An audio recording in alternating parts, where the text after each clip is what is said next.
Ok, entonces buenos días. Ya para terminar con este tema de los epitelios, hoy vamos a discutir la clase que nos queda pendiente, ¿no? La que tiene que ver con el epitelio que secreta y sobre todo las glándulas. Esta clase debería ser un poco más corta, ¿no? En realidad estos deberían haber sido dos clases, pero como me extendí mucho hablando, las cosas se nos ponen un poco prolongadas, pero no importa. Así les da a ustedes más material para repasar. Entonces, con la culminación de esta clase, todo lo que hemos visto hasta el momento forma parte de nuestro primer parcial. Ok, entonces vamos a iniciar con lo que nos compete el día de hoy. Entonces, ya usted conoce que es una macromolécula, ¿no? Ya usted conoce que entre las células y la matriz extracelular, que entre las células y otras células vecinas, y que en determinadas circunstancias entre la célula y entre sí misma hay intercambio de macromoléculas a través de una serie de distintos transportes que ya usted repasó de las clases anteriores, y depende de qué tipo de molécula sea, el transporte cambia. Bien, eso es el proceso de recibir moléculas. Ahorita vamos a hablar de la secreción, de secretar, y de las glándulas. O sea, hay ciertas células epiteliales que producen estas moléculas y las secretan. Las células epiteliales que se especializan en producir y secretar macromoléculas se llaman coloquialmente las glándulas. Las células sintetizan una serie de moléculas bien variadas. Por ejemplo, en el páncreas y también en las glándulas salivares se producen proteínas y enzimas que sirven para digerir los alimentos que usted y yo consumimos. Por ejemplo, en las glándulas, por ejemplo en la cara, que hay muchas glándulas sebáceas, ustedes que se produce mucha grasa, o sea, tienen la cara grasosa.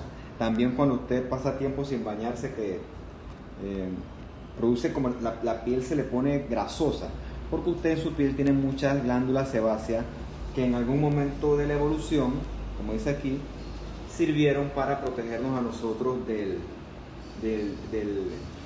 la radiación ultravioleta del sol, ¿no? Por eso es que usted secreta así tanta grasa, porque eso le crea una película en su piel que lo protege de estos efectos nocivos de este tipo de radiación. Claro, ¿no? Es una cuestión que estéticamente es desagradable, pero ese sebo tiene su función, ¿no? Claro, como nosotros ahora nos hemos hecho nuestra vida más fácil con el ritmo de la tecnología, pero pónganse a ver, ¿no? Los animales que no se bañan sí se defienden con este tipo de mecanismos, no se bañan y no hacen otras cosas. Importante, cuando vamos a la parte de endocrino, usted verá que usted tiene encima de su riñón algo que se llama glándula suprarrenal, supra de encima, o sea, suprarrenal. La glándula suprarrenal secreta un montón de hormonas y también secreta las famosas catecolaminas, que son epinefrina, norepinefrina. Eso lo vamos a ver en su momento, que son sustancias vitales que día a día usted y yo utilizamos, pero como es una cosa que está tan automáticamente regulada, usted ni se da cuenta. Y también la glándula salivar, que ya se la mencioné acá arriba, también produce carbohidratos y proteínas. Por ejemplo, cuando usted come carne, usted tiene enzimas especializadas en digerir carne. Cuando usted come azúcar, tiene enzimas especializadas en digerir azúcar. Y cuando usted come grasa, tiene enzimas especializadas en digerir grasas. Más o menos es un ejemplo, ¿no? Entonces, por medio de estos mecanismos, son células epiteliales que secretan estas distintas enzimas que usted utiliza al momento de digerir. Claro, hay muchos otros ejemplos para que usted se vaya haciendo una idea. También, aparte de producir macromoléculas, también hay ciertas glándulas que se especializan en producir agua y electrolitos. Las más evidentes son las glándulas que secretan el sudor, como dice aquí, las glándulas sudoríparas, que eso lo vamos a ver más adelante cuando hagamos la clase de piel, cuando hablamos de las glándulas ecrinas, aunque creo que aquí también se los menciono. Pero bueno, lo importante es que aquí las cosas se mencionan una y otra vez, de manera que la idea se fije. Bien, ya usted conoce esta imagen a la derecha a la perfección. Células más altas que anchas, con núcleos a distintos niveles. Tienen los pelitos acá arriba, los cilios, y tienes estas barrigas que no se ven tan blancas con este aumento, no se ve que tienen algún carácter tintorial, que son las células caliciformes. Por lo tanto, esto es un epitelio cilíndrico pseudoestratificado con células caliciformes y cilios. En estos epitelios También se les considera a las células caliciformes glándulas unicelulares. También en inglés se llama goblet cell, que es como usted lo va a encontrar por lo general en el libro. La glándula unicelular o la goblet cell tiene la función de secretar moco, que lubrica. Entonces usted secreta moco tanto en la vía respiratoria, como en su intestino delgado, como en su colon. Ahí hay presencia de glándulas caliciformes y hay que secretan este tipo de moco. Por lo tanto, pueden ser considerados un tipo de glándula, pero que está constituida por una sola celulita. Entonces, si usted le presta atención a esta imagen y no se deja llevar por el carácter tintorial, usted verá que tiene aquí un montón de deditos que suben y bajan, suben y bajan, suben y bajan. Todos estos deditos constituyen las vellosidades que se encuentran a nivel del intestino delgado. Entonces, esto que usted está viendo aquí es un intestino delgado que está teñido con paz. ¿Cómo yo sé eso? Porque todas las barrigas, que son las caliciformes, están teñidas rojo o morado o fuchsia, ¿no? Depende de la graduación que usted aprende los colores. Esto es una cosa de percepción, ¿no? Para mí es rojo, para uno será morado, para otro es fuchsia. Está diferente al resto, así que es positivo. O sea, entonces lo que tiene aquí son las azúcares propias de las glándulas caliciformes, y si usted es un poquito más fino, ve cómo le tiñen el reborde de las vellosidades. Lo que se tiñe ahí son las microvellosidades, que son ricas en glicocálix, que entonces conforman una estructura que es rica a su vez en azúcares, por lo tanto son paz positivos. Entonces vea qué interesante es esto, ¿no? Vea cómo se demuestra. Eso yo le pregunto en el examen: ¿qué tinción es útil para teñir caliciformes? Paz. Hay otras, pero la paz es la más importante, o la que yo le estoy enseñando. Entonces esta imagen es del libro. Vean que aquí tienes un paz también, ¿no? Un paz PT, no sé qué es la PT. Pero miren esto es un aumento que está a 600. O sea, por eso yo les digo que estos son aumentos que no se ven en la práctica. En la práctica un microscopio normal no te sube a 600X.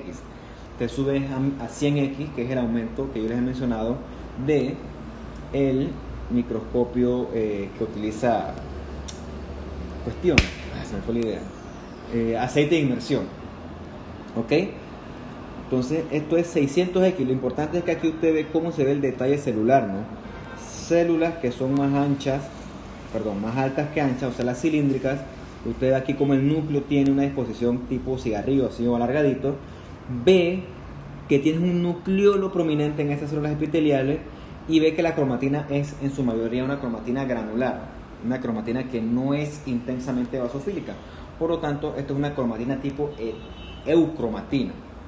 Es una cromatina eucromatina, o sea que estas células son altas en síntesis, y es así, ¿no? Porque las células epiteliales del intestino delgado son células que son encargadas en función activa, o sea, absorben nutrientes, secretan moco, o sea, son células altamente activas. Y toda esta cosa morada que usted ve acá es como se ve a 600X el famoso borde de cepillo o microvellosidad. Vean qué interesante, ¿no? Y si se quieren ir a leer la leyenda de la microscopía electrónica, léanlo, yo no voy a hacer énfasis en eso, pero vean que esto tiene un aumento de 17.000. Imagínense ustedes, ¿no? 17.000 aumentos. Es una cosa que es impresionante, ¿no? Entonces espero usted se lee esto con calma acá abajo. Entonces, básicamente en el origen embriológico de las glándulas, usted puede dividir las glándulas en dos familias o dos familias mayores: la glándula exocrina y la glándula endocrina. Vamos a ver cada una separado, ¿no? Y vamos a describir cuáles son las diferencias en cada una. O sea, son bien diferentes. Supuestamente, en una cosa que usted debe dar en embriología, en un principio usted comienza a desarrollar un epitelio. Recuerde que el epitelio no solamente es la piel, el epitelio es todo lo que tapiza. Dependiendo de la función, hay ciertas células epiteliales que se van proliferando, se van diferenciando y se van invaginando hacia dentro del epitelio. Cuando se invaginan, estas células epiteliales adquieren otras funciones porque se están diferenciando. Recuerden que la diferenciación es el proceso mediante el cual una célula adquiere funciones especializadas. Eso lo venimos viendo ya hace de bastante tiempo. En este caso, esta invaginación hace que la célula epitelial adquiera función de producir, almacenar y sintetizar macromoléculas. O sea, se convierten en glándulas. Entonces, la glándula exocrina o exocrina, buena pregunta, ¿se dice exocrina o exocrina? Pues yo no sé. Va a haber gente que me discuta si es exócrina o exocrina. Bueno, yo no sé, yo soy profesor de histología, no profesor de español. Pregúntenle a su profesora de terminología médica. A mí no, a mí me da igual. Entonces, la glándula exocrina tiene conexión con el epitelio de superficie. O sea, tienes un ductito que te conecta la glándula con el epitelio de superficie. Eso quiere decir que, palabras más, palabras menos, la secreción de la glándula exocrina es local. Vamos a verlo más adelante con una imagen. Mientras que la glándula endocrina pierde la conexión con el epitelio de superficie del cual se originó y no tiene ductos. Ustedes se acuerdan cuando dábamos la clase de la membrana plasmática que hay distintas rutas de señalización.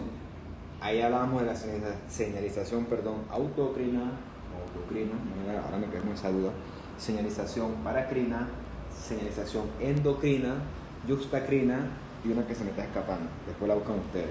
Recuerden que la palabra endocrina se repite aquí, ¿no?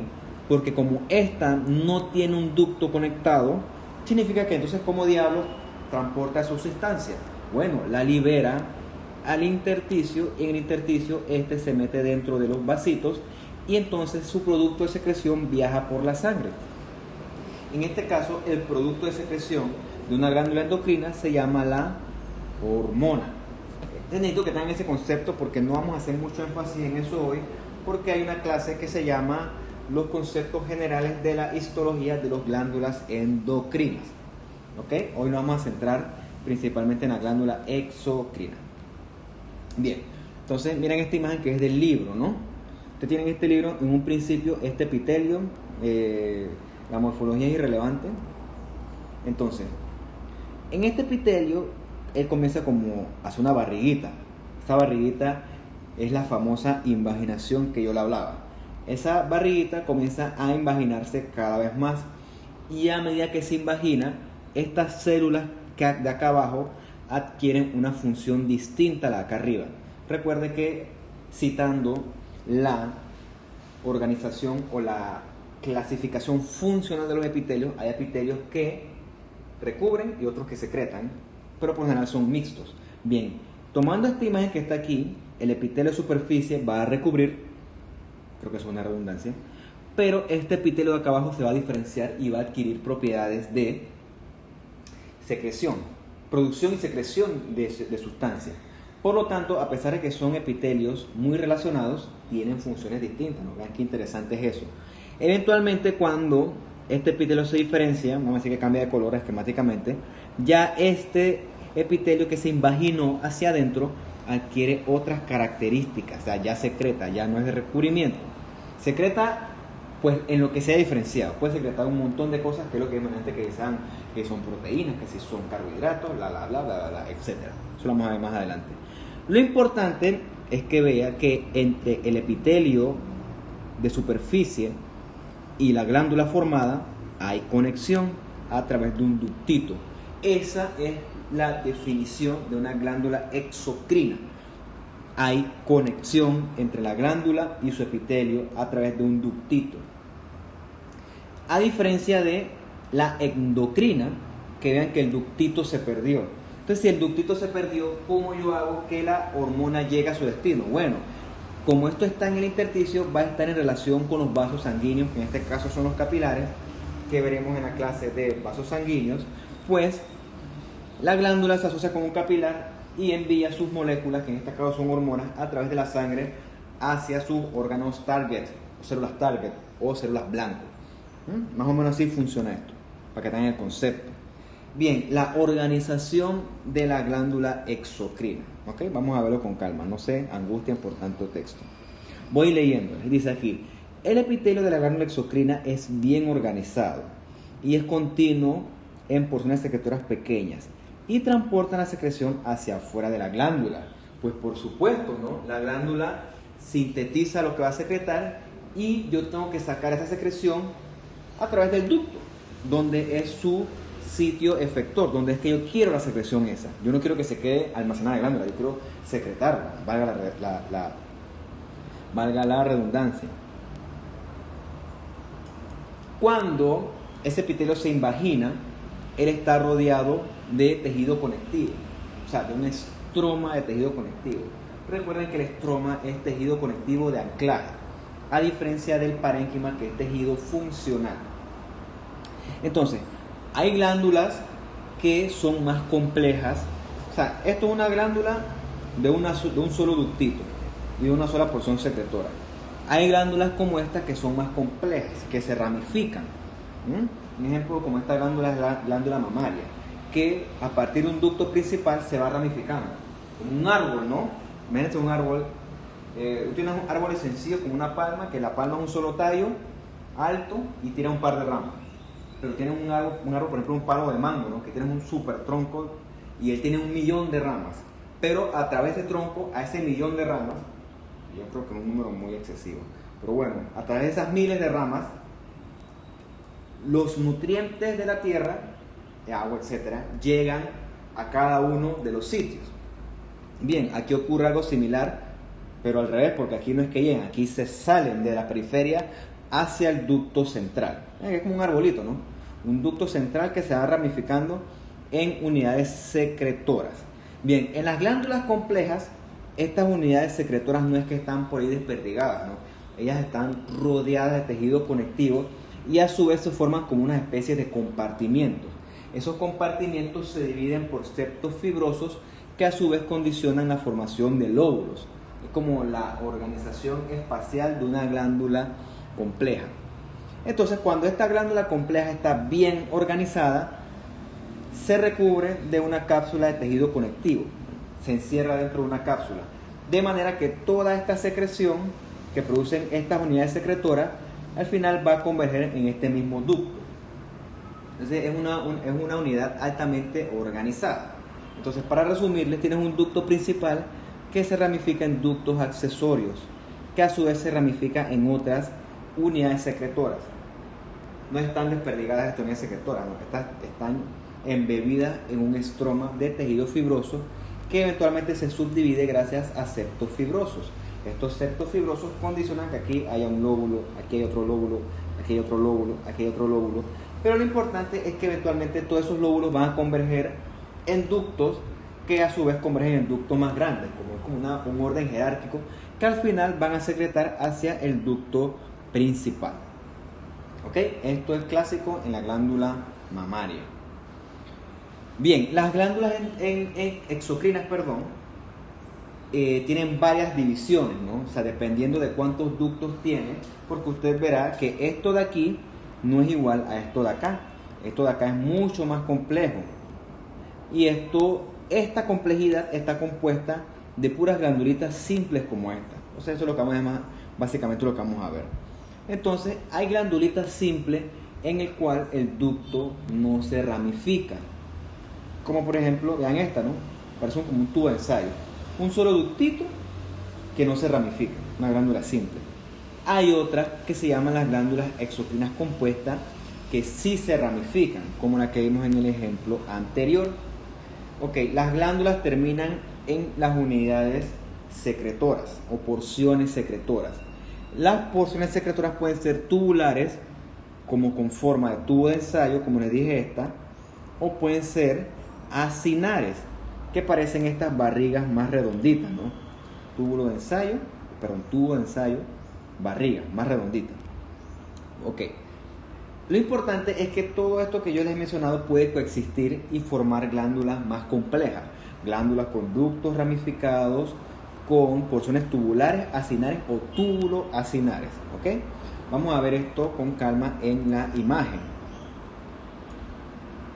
Ok, entonces tú tienes en un inicio glándulas simples, o sea que tienen un solo ductito. El ductito es la parte amarilla, o sea que es un ductito que no se ramifica, o sea, do not branch. Tienes en un principio ductos con una porción secretora tubular, una sola. Esta es una glándula simple tubular. ¿Dónde se ven las glándulas simples tubulares?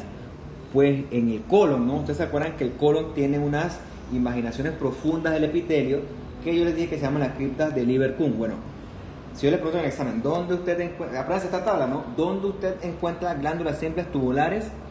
En el colon, en las criptas de Lieberkühn. Estamos más adelante, ¿no? Usted también tiene glandulitas que a través de un ductito se ramifican en más de una porción secretora. En este caso son glándulas tubulares ramificadas. ¿Dónde las encuentran ustedes? En las glándulas del útero, del endometrio en este caso. Y dice aquí que también estómago. Tiene glándulas coil. Coil es como la colita de un puerco. Es una glándula que hace como un espiral. Me recuerda a mí como un sacacorcho. ¿Dónde usted encuentra esto? En las glándulas sudoríparas. ¿Ok? Eso de concepto lo vamos a afianzar cuando veamos la imagen histológica. Entonces, de las glándulas tubulares hay la simple, la ramificada y la coil o en sacacorcho o en forma de rabito de un puerquito. Ok, tienes tú entonces glándulas acinares, ¿verdad? Acinares simple, porque tiene solamente un solo acino. ¿Dónde encuentras esto? En glándulas especiales como las de la uretra, ¿no? Eso lo vamos a ver cuando vemos los órganos reproductores. Y también puedes tener más de una barriga, o sea que son acinares ramificadas. Un ejemplo de esto es la glándula sebácea de la piel, que sobre todo se encuentra en la cara, que se las voy a presentar más adelante. Entonces, puede pasar que exista más de un ducto. Entonces, estas son las glándulas compuestas. Entonces, hay glándulas con varios ductos, pero que terminan en porciones secretoras tubulares. Por ejemplo, en el duodeno, las glándulas de Brunner, que la vamos a ver cuando damos la clase de digestivo, puede tener una que se ramifica en varios ductos, 1, 2, 3 ductos o más, y termina en porciones secretoras acinares, por ejemplo, en el páncreas exócrino. Y tienes las mixtas, que hay tanto acinares como tubulares y varios ductos, que es la glándula salivar. No, esta no me interesa mucho, me interesa más la anterior porque es que este mix de conceptos enreda, yo sé que enreda. Bien, las glándulas, aparte de secretar productos distintos, tienen mecanismos distintos de secreción. Las glándulas exocrinas, recuerden, las exocrinas, las endocrinas las vemos después en otra clase. Básicamente hay 3 tipos de secreción. A mí no me gustan estas diapositivas tan llenas de texto, pero no me quedo de otra. Ya la modificaré para el futuro. Hay secreción merocrina, secreción holocrina y secreción apocrina. Vamos a verlas unas por unas para que ustedes no se pongan ansiosos con tanto texto. En la secreción merocrina, como dice aquí, es el método más común de secreción de proteínas o glucoproteínas, ¿ok? Esto por lo general se da gracias a la exocitosis que usted ya conoce de la clase anterior. Entonces yo le pregunto a ustedes, ¿cuál es el método de secreción para proteínas? La respuesta debe ser merocrina. Vamos a sacar una imagen. Ok. Tienes aquí una glándula que tiene un ducto y termina en una porción secretora tipo acinar, por lo tanto es una glándula acinar, que su secreción es a través de exocitosis. Un ejemplo de esto es las glándulas salivares menores que secretan proteínas, un ejemplo clásico, que es el método de secreción más común. Luego de esa tienes la glándula que secreta por medio holocrino. Holocrino quiere decir holo es todo, como cuando te dicen algo de que algo holístico, es porque abarca todos los aspectos de lo que sea que estés estudiando. En la secreción holocrina, que es como una especie de suicidio, vamos a verla con adelante, tiene una célula que comienza a engordarse de lo que está sintetizando. Come, entonces sintetiza y va creciendo de tamaño la célula, ¿va? Se va agrandando, ¿no? Entonces cuando la célula está full del material que sintetiza, está llena, pues como todo lo que usted llena en exceso, ¡boom!, se rompe. La célula se rompe por completo. Entonces esa destrucción de la célula es lo que libera el producto hacia su respectivo ductito. ¿Dónde ocurre esto? En la glándula sebácea. Por ejemplo, tú tienes aquí la glándula sebácea que es una glándula de un solo ductito que termina en varias acinos, ¿verdad? Es una glándula acinar ramificada. Estas glándulas sebáceas que están aquí ejemplificadas, si es que esa palabra existe, en las que son un orange más light. Tiene esa glándula sebácea que comienza entonces a producir puro sebo. Sebo. Eventualmente crece tanto que no puede contener tanto sebo y se destruye. Entonces lo que el sebo de su piel es contenido de contenido de la célula sebácea, más todo lo que es membrana celular, todo el debris que se produce durante esa destrucción de la glándula. O sea, la glándula te secreta, por así decirlo, tú recibes la secreción de la glándula más su cadáver. Por eso es que dicen así holocrina, o sea, todo se secreta indistintamente. Es bien curioso, ¿no? Por eso es que, entonces cuando usted ve, hablando un poquito de otras cosas, así, una aplicación médica informal, en el acné, cuando este ductito se obstruye, porque por lo general lo que pasa es que produces mucho sebo. Entonces, es como que usted tiene un tranque, ¿no? Usted tiene un tranque y nada más hay un carril de desahogo. Bueno, va a llegar el momento en el que ese único carril de desahogo pues no avance, pues. Es un tranque, pues, como cualquier tranque, pues, diablo. Entonces, este pocotón de secreción de la glándula sebácea no va a poder pasar por este único ductito, y entonces se van a embotellar todos en el ductito único ese, y entonces lo van a obstruir. Pero como las glándulas sebáceas no saben eso, y ellos lo que van a hacer es seguir comiendo, hartando y produciendo sebo. Entonces obstruyen esto y encima comienzan a saturar más esta porción de acá abajo. O sea, como si en el tranque comienzan a llegar más carro, por así decirlo. Eventualmente, como ya vimos en otras clases, o creo que se lo he mencionado, todo esto que se va obstruyendo es lo que le produce a ustedes los famosos estos comedones, ¿no? Estas bolas rojas, así que el problema es que después se infectan, porque todo este material acumulado se infecta, ¿ok? Entonces por eso es que se ponen así, le producen estas lesiones que son así tan poco estéticas, porque hasta cierto punto desfiguran bastante. Habiendo dicho esto, cuando usted hace la asquerosa función de apretar una espinilla, lo que usted literalmente está haciendo es forzar la salida de todo este sebo a través de ese ductito. O sea, que por eso es que tienen que hacer fuerza, y por eso es que todo este material sale desperdigado, ¿no? Básicamente eso es lo que las personas con hábitos poco higiénicos hacen. ¿Ok? Entonces, por eso el acné se produce porque el paciente produce mucho sebo, y entonces ese sebo comienza a infectarse, comienza a crecer, y después cuando usted drena esa glándula obstruida, como creció mucho, también quedan cicatrices.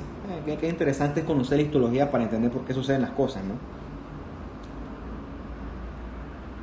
Finalmente está el último tipo de secreción, que es la secreción apocrina, que es literalmente, se le dice secreción por decapitación. Ya usted conoce lo que es apical, ¿no? Eso quiere decir que la glandulita comienza a secretar su contenido al extremo apical, y al momento de la liberación, ella libera, por ejemplo, así decirlo, se decapita y libera la secreción junto a parte del citoplasma y la membrana celular que se cortan durante esa decapitación. O sea, aquí muere parte de la célula, pero no toda. En este caso muere el extremo apical, por eso es que le dicen decapitación. Esto ocurre por lo general en la secreción de glándulas mamarias, al momento de la lactancia, etc. Luego tú tienes aquí una glándula de un solo ducto, y esta me parece que es una glándula coel, esta como fue un radito de puerco, nada más que aquí se ve desde otro ángulo, ¿no? Entonces tienes las glándulitas que secretan, y la secreción se acumula en el extremo apical de la célula, o sea, hacia el lumen. Al momento de secretarla, cortas esa vesiculita junto al citoplasma y todo se va ahí. Pero la glándula no muere, a diferencia de esta que es la suicida. Así es como yo me la aprendí, ¿no? Entonces ustedes se repasan bien la leyenda y así afianzan el conocimiento. Entonces, histológicamente usted ve aquí que tiene un epitelio cilíndrico de una sola capa. Quizás puede ser cuboidal también, es controversial, ¿no? Pero sí, me gusta más cuboidal, que por lo general ese es el epitelio que se ve en la mama. un epitelio cuboidal simple, en cierto punto hace cierta estratificación, un epitelio cuboidal simple, y a la periferia tienes estas células con un espacio blanco atrás, como si fuera como un huevo frito. Esas son las células mioepiteliales, que son características de las glándulas mayores. La mama es un ejemplo de ella. Verán que en el extremo apical de las células se está formando una vesiculita, se llaman bleb o snout citoplasmático. Al momento que estas células van a secretar, esto se corta, ¡crack! Es como la cabecita de la célula que se corta, y este producto se va con todo y parte del citoplasma que se decapitó, por así decirlo. Es el tipo de secreción que se ve en la glándula mamaria, como dice la leyenda. Esto que usted ve acá es una glándula sebácea. ¿Okay? Las glándulas sebáceas son glándulas que tienen diferenciación terminal porque se comienzan a llenar de sebo. Entonces todo el citoplasma se llena de sebo. Ese es su material que producen ellos. También dicen sebocitos. Eso que probamos en la clase de piel. Entonces, eventualmente, cuando ella alcanza el máximo de diferenciación, su función es romperse y liberar su material de sebo a la cara. Bueno, asumimos que está en la cara, ¿no? A la piel en este caso. Entonces, esta glándula sebácea, que la atención es la mejor, pero la vamos a ver a lo largo de todo el curso, secreta su contenido gracias a secreción, casi me equivoco, holocrina. Verán que aquí dice, ¿no? Estos lípidos sirven para proteger y lubricar la piel y los pelos. Entonces es interesante ver que a pesar de que parece algo destructivo, todo esto que sucede tiene una función. Y como siempre les digo, estas son acciones que están súper reguladas. Bien, las glándulas que secretan por método merocrino pueden tener dos tipos de secreción: la secreción serosa y la secreción mucinosa. ¿Verdad? Perdón. Las células que tienen un tipo de secreción serosa son células que son altas en secreción de proteínas. ¿Dónde usted encuentra esto? En todo lo que es enzima. O sea, todo lo que degrada enzimas es rico en proteína. Como estas células tienen esta importante síntesis de proteína, como ya usted vio en las clases de organelos, tienes que tener un retículo rugoso bien prominente junto a un Golgi que te sirva también para empacar todas estas proteínas. Y esto se traduce en la presencia abundante de gránulos secretores. Por ejemplo, tú tienes aquí esta glándula que realmente se le llama acino, es un acino seroso, que ustedes que está como todo espolvoreado. Está todo espolvoreado, porque está lleno de gránulos secretores y también está lleno de poliribosomas, porque es una célula que es altamente activa en la síntesis de proteína. D+ está acompañada de un ducto, que es un ducto que está constituido por células cúbicas más de una capa. Por lo tanto, esto es un epitelio cúbico estratificado. No se ven todas, pero por ejemplo acá sí se ve. O sea que esto es una glándula salivar, probablemente una glándula parótida. Como dice aquí, ¿no? Estos acinos serosos tiñen bien vasofílico, porque son especializados en la en la síntesis y secreción de proteínas. Esto se ve sobre todo en páncreas y en glándula parótida, que son las glándulas que secretan más proteínas por lo general, ¿no? Se ven más estas estructuras tipo acino. Como ya lo había mencionado anteriormente, ¿no? Si usted agarra este acino de la parótida y un acino del páncreas, morfológicamente son idénticos, porque comparten la misma función. Ven, esta imagen del libro tiene un carácter tintural distinto. Es más, aquí te dicen que dependiendo del tipo de secreción, los gránulos que son presentes también pueden teñir eosinofílico, dependiendo del tipo de sitio donde estás secretando. Los autores dicen una cosa, Junqueira dice aquí que eosinofílicos, pero yo me lo aprendí como basofílicos. Pero para que sepan que pueden coexistir ambas condiciones. Se los iba a quitar, pero el problema es que después, si lo encuentran en el libro, pueden preguntarlo, ¿no? La respuesta es sí. Tienes gránulos, pero esos gránulos pueden tener ambos tipos de carácter tintorial. Se llama que son anfofílicos, ¿no? Que tienen tanto eosinofílico como basofílico dependiendo del tipo de secreción que acumulen. En este caso, el tipo de proteína. Eso es para que sepan que esto no es tan rígido así tampoco, ¿no? Hay ciertas excepciones a la regla. Miren esta glándula, ¿no? Esta glándula le recordó a ustedes como una glándula caliciforme o una célula caliciforme, porque esta glándula es blanca, o sea que parece que estuviera llena de moco. Esta glándula, en teoría, es muy similar a este acino. Lo que la diferencia una de la otra es su producto de secreción. La glándula mucosa o la célula mucosa tienen también un retículo rugoso y un Golgi prominente. Pero la diferencia es que los gránulos de estas glándulas son ricos en proteínas que se llaman las mucinas, que como dice aquí, no son proteínas que tienen alta glucosilación. La mucina se libera y es que lo que forma el moco, tanto en el intestino como en la secreción mucosa de las glándulas, como en la secreción mucosa del cérvix, también se ve en esófago. ¿Qué sucede con esto?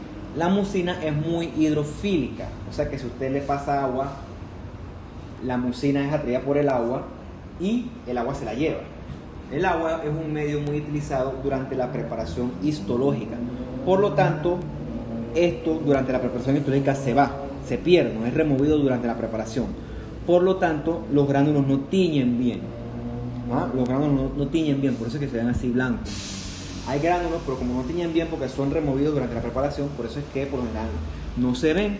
Ahora, tú puedes resaltar ciertos gránulos que permanecen y que resisten la preparación, pero no por hematoxilina eosina, ¿no? Tienes que usar otras herramientas tipo PAS, tinción de PAS, que ya usted conoce bien, que son tinciones de mucinas. Esta imagen, que es una glándula salivar clásica, de nuevo tienes el ducto con el epitelio cúbico estratificado y usted verá aquí que tienes el acino seroso, que es bien basofílico, versus la glándula mucinosa, que es no tiñe, porque los gránulos se fueron durante la preparación histológica. Entonces vea, es clarita. Compare la que es bien basofílica versus la que no es tan basofílica porque perdió sus gránulos. Son glándulas que pueden coexistir dependiendo del tipo de región anatómica en la que usted está estudiando. Por ejemplo, esto de aquí debe corresponder con una glándula, la que es mixta es la glándula maxilar, ¿ok? La glándula maxilar, por lo general, la que tiene secreción mixta. Pero bueno, no se ansíen con eso, ¿no? Con que usted mira que es una glándula salivar, yo me conformo. Ya después vemos la diferencia entre una y otra en la clase de los órganos asociados a los tejidos, al tejido digestivo, o al sistema digestivo, mejor dicho.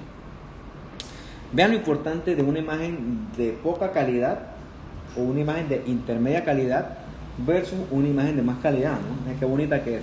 Es más, aquí estos gránulos, se ven más basofílicos, aquí se ven más rojos. Eso tiene que ver con la preparación histológica. Ustedes recuerden que toda la preparación de estos equipos a veces es automatizado, a veces no. Por eso es que esto es un trabajo que es bastante artesanal, ¿no? Entonces verán estas que tienen muchos gránulos en su citoplasma, muchos gránulos secretores que tiñen, dependiendo de la situación, basofílico o eosinofílico, o sea, son anfipáticos. Perdón, anfofílico. Anfipático es otra cosa. Anfipático es que tienes polaridad tanto polar como no polar. Anfofílico es que tiñes de los dos. Vamos a comenzar con anfo. O que tienes este acino seroso lleno de granulitos versus la glándula mucinosa que perdió sus gránulos. O sea, vean los caracteres tintoriales de uno versus el otro. Ok, ¿qué quiere decir esto? Hay glándulas mixtas, que son glándulas serosas y mucinosas. En este caso, esto aquí sea una demiluna serosa, porque pareciera que la glándula serosa tiene como una gorrita de acino seroso, como si fuera una media luna, ¿no? Entonces se llaman demiluna serosa. Aquí hay otra, aquí más o menos hay otra. Eso lo vemos en la clase de glándulas salivares, ¿no? Aquí la glándula tiene tanto porción serosa como porción serosa como porción mucinosa. Entonces esta glándula tiene una secreción de tipo mixta, ¿no? Secreta tanto enzima como moco. Vean qué interesante es eso. Finalmente hay otro concepto que es la célula mioepitelial. La célula mioepitelial es una célula que tiene unos tentáculos, por así decirlo, que abraza la glándula y la aprieta, de manera que esa fuerza de contracción pueda hacer que el contenido que la glándula secreta, la glándula sintetiza, sea sintetizado hacia el ducto y esta secreción llegue al sitio donde hará su efecto, ¿no? La aprieta y esta bota la secreción hacia afuera. La célula mioepitelial se conecta con la glándula a través de hemidesmosomas y a su vez se comunica con ella por gap junction que ya conocemos y por desmosomas. La célula miopitelar tiene muchos filamentos de actina y miosina porque tiene un carácter contráctil importante, ¿verdad? Ese filamentos del citoesqueleto de actina y miosina hacen que la glándula tenga contracciones que le permiten ayudar a secretar hacia afuera el producto de la secreción. Mira, me equivoqué aquí, ¿no? Los hemidesmosomas conectan la miopitelial a la lámina basal y los desmosomas y los gap junction conectan la célula miopitelial al resto de las células epiteliales, que en este caso son células glandulares. Bien, las endocrinas no vamos a mencionar mucho de ellas hoy, ¿no? Obviamente no tienen ducto, es una condición sine qua non de ellas. Después se buscan qué es sine qua non, con doble N, sine qua non. Entonces, esto de aquí se láncelo, pero esto lo vemos después. Bien, para terminar vamos a ver esto un poquito del transporte a través del epitelio, ¿no? Ya ustedes saben que los epitelios son sitios donde se transportan activamente sustancias, iones, agua, electrolitos, proteínas, macromoléculas, etcétera, a través de todos los tipos de transporte que hemos estudiado hasta este punto del curso. Un ejemplo de transporte que se hace usando energía, que es producto del ATP, es la bomba del sodio-potasio. La bomba de sodio-potasio sirve para mantener baja la concentración de sodio. La única manera que usted entienda esto es sabiendo cuánto es la concentración de sodio dentro y fuera de la célula y cuánto es la concentración de potasio dentro y fuera de la célula. Búsquelo para que usted entienda la acción de la bomba sodio y potasio. Va a haber transferencia de iones, ya usted sabe, por canales o bombas iónicos, dependiendo de el gradiente de concentración en el cual se encuentre. Va a haber transporte de agua por los famosos acuaporinas. Y bueno, esto ocurre en un sentido, ¿no? No hay flujo retrógrado de estas sustancias gracias a las tight junctions, que ya las conocimos en la clase anterior. Entonces, básicamente, usted recuerda que hay un tipo de transporte intercelular o transcelular, perdón, que es a través de la célula, y otro tipo de transporte paracelular. Los detalles de transporte no son tan importantes porque eso es materia de fisiología. Eso lo voy a conocer de fisiología porque eso es cuestiones activas, ¿no? Recuerden que mi materia es morfología. O sea, mi ciencia es una ciencia estática, por así decirlo, una ciencia basada en la morfología. La fisiología es una ciencia basada en el movimiento, una ciencia más dinámica. Por eso es que yo no voy a hacer énfasis, yo solamente quiero que sepan que usted sepa que esto existe. ¿Cómo se hace? O sea, por ejemplo, yo hago los planos. La parte de la física es parte de la fisiología. Porque si me pongo a hablar de eso, aparte que no soy experto en eso, lo enredo con cosas que no son parte de este curso. Así que usted sepa que esto existe y que las células epiteliales tienen este tipo de función. Lo otro lo verá cuando dé farma, fisiología, etc. Esto es lo mismo, ¿no? Se lo voy a mencionar para que usted lo tome en cuenta.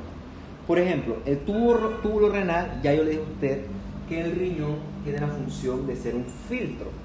Al riñón llega toda la sangre que circula en su cuerpo y en el riñón se filtra esa sangre. O sea que lo que es beneficioso vuelve a reabsorberse y lo que no necesitamos se desecha. Ejemplo para que usted entienda. Bueno, cuando usted se levanta en la mañana, tiene muchas ganas de orinar. Eso es normal, ¿no? Usted verá que su orina, por lo general, es bien amarillo, es bien concentrado, porque resulta que cuando usted está durmiendo, usted no tomó agua. Entonces, como no tomó agua, usted está bien concentrado, o sea, está bien hiperosmolar, y entonces para mantener los compartimentos equilibrados, usted tiene que deshacerse de ese exceso de sal y otras sustancias a través de la orina, para que usted quede desbalanceado. Por eso es que usted orina amarillo. Ahora, si usted agarra y usted esta mañana de hoy se toma 10 litros de agua, usted va a ver que todo lo que orina va a ser casi agua, orina clarita, porque como usted está tomando mucha agua, usted necesita es retener agua sin solutos, usted necesita retener esos solutos valiosos. Entonces, el riñón filtra el exceso de lo que no necesita, filtra el exceso de agua para que usted pueda mantener una concentración iónica adecuada o una concentración osmolar adecuada. O sea que el riñón sirve para mantener el balance de agua y sal. haga el ejercicio. De igual forma, si usted no toma agua en todo el día, usted verá que lo que orina es todo amarillo, porque usted no puede estar orinando su agua, de hecho no orina, y lo poquito que orina es bien concentrado para que usted, como no está tomando agua, usted no pierda esa agua a través de la orina. ¿Ok? Todo esto ocurre gracias a que hay transferencia de iones dentro y fuera de la célula, pero esto es bien regulado. Esta transferencia de iones y agua permite que este balance se dé, de manera que el cuerpo es sabio y el cuerpo sabe cuando usted está o muy lleno de agua o muy lleno de solutos. ¿Ok? Y dependiendo de lo que él detecte, gracias a una serie de receptores que son parte de la fisiología, como dije antes, el cuerpo dice, hey, necesito orinar todo esto porque este man está tomando demasiado agua y me tiene la cosa la tiene desbalanceada. O, oye, no ha tomado agua, me preocupa.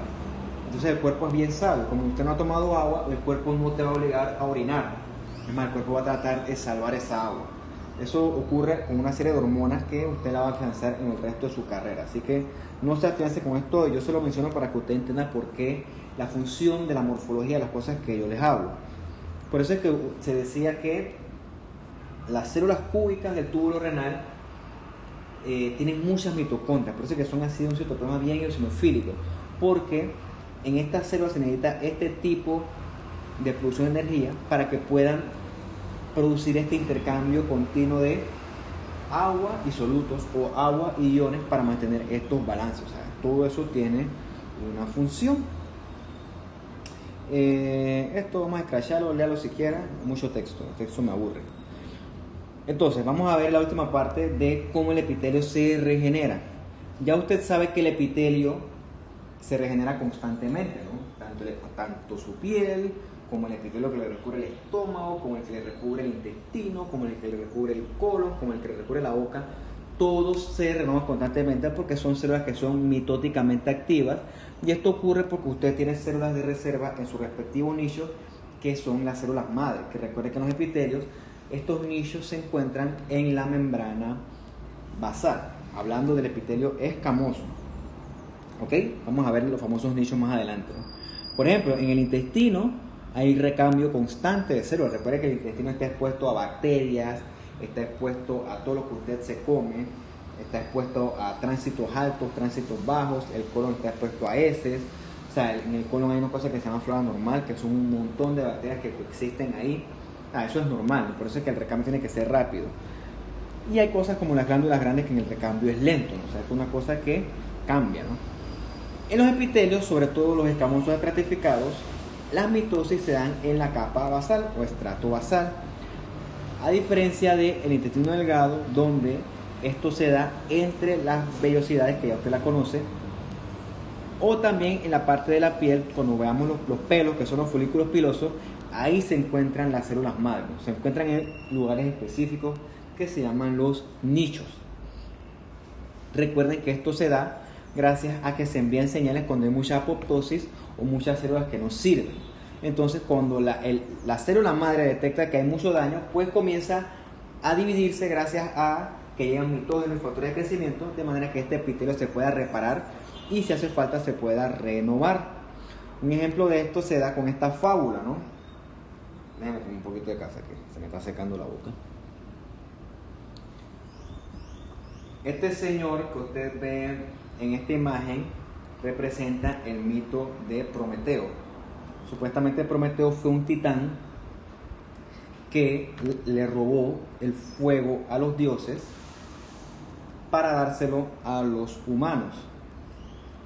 Cuando los dioses se dieron cuenta de esta acción osada e imperdonable, como son los dioses, condenaron a Prometeo a la tortura más adecuada que se les podía ocurrir. Amarraron al señor Prometeo o al titán Prometeo a esta piedrota del fondo y le hicieron una incisión en el hipocondrio derecho. ¿Qué es hipocondrio derecho? Condrio de cartílago, hipo de debajo de la costilla. En ese sitio del abdomen se encuentra el hígado. La tortura para Prometeo era que cada noche iba a llegar un águila y se iba a comer parte del hígado de Prometeo. Cuando esa águila se iba, el hígado volvía a regenerarse y el águila entonces regresaba y comía. Y el hígado se regeneraba y el águila regresaba y se lo comía. Esa iba a ser la tortura eterna de Prometeo. ¿Por qué es un mito famoso para nosotros? Porque tú dices, oye, pero ¿cómo saben los griegos que el hígado se regenera? Bueno, eran gente muy inteligente, ¿no? Porque a pesar de que en ese tiempo no existían los microscopios, no existía el estudio histológico de los hepatocitos, ellos sabían, en algún momento de la vida se dieron cuenta que si a una persona le quitas el hígado vuelve y crece. Y entonces lo que hicieron fue que adaptaron ese conocimiento científico a fábulas mitológicas como esta. Vean que detrás de esto hay una explicación científica. Y es verdad, o sea, cuando un paciente tú lo sometes a una extracción de parte del hígado por la causa que sea, yo creo que les pasará a mencionar por tumores, está bien, usamos ese ejemplo. Los hepatocitos tienen células de madre de reserva, que gracias a mitógenos que te detectan que un pedazo de hígado fue volado, los hepatocitos normalmente no se dividen, pero cuando detectan esto, comienzan a dividirse y regeneran esa parte del hígado. O sea, eso es muy peculiar en el hígado, y entonces los griegos sabían que eso ocurría. No saben por qué ocurría, pero saben que eso ocurría, y entonces lo personificaron muy bien en el mito de Prometeo y el águila. Eventualmente Hércules liberó a Prometeo y se dieron otra serie de mitos.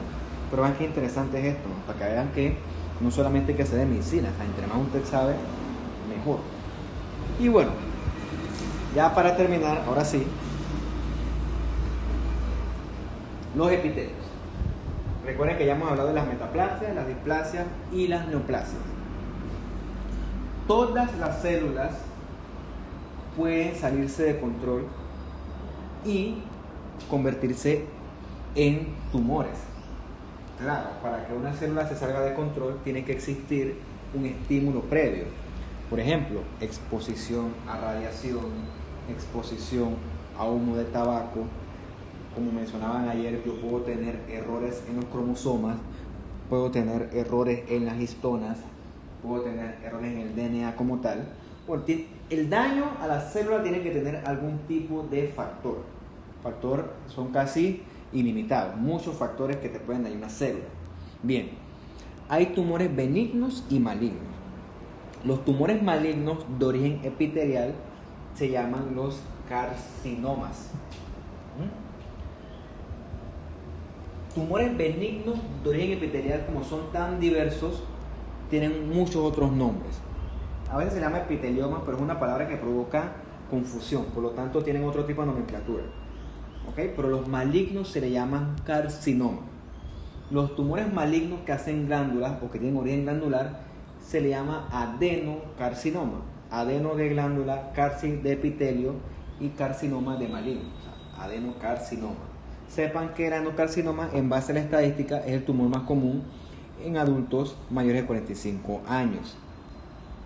Ya estos términos usted lo conoce, la displasia, la neoplasia, por lo tanto no voy a hacer énfasis en eso.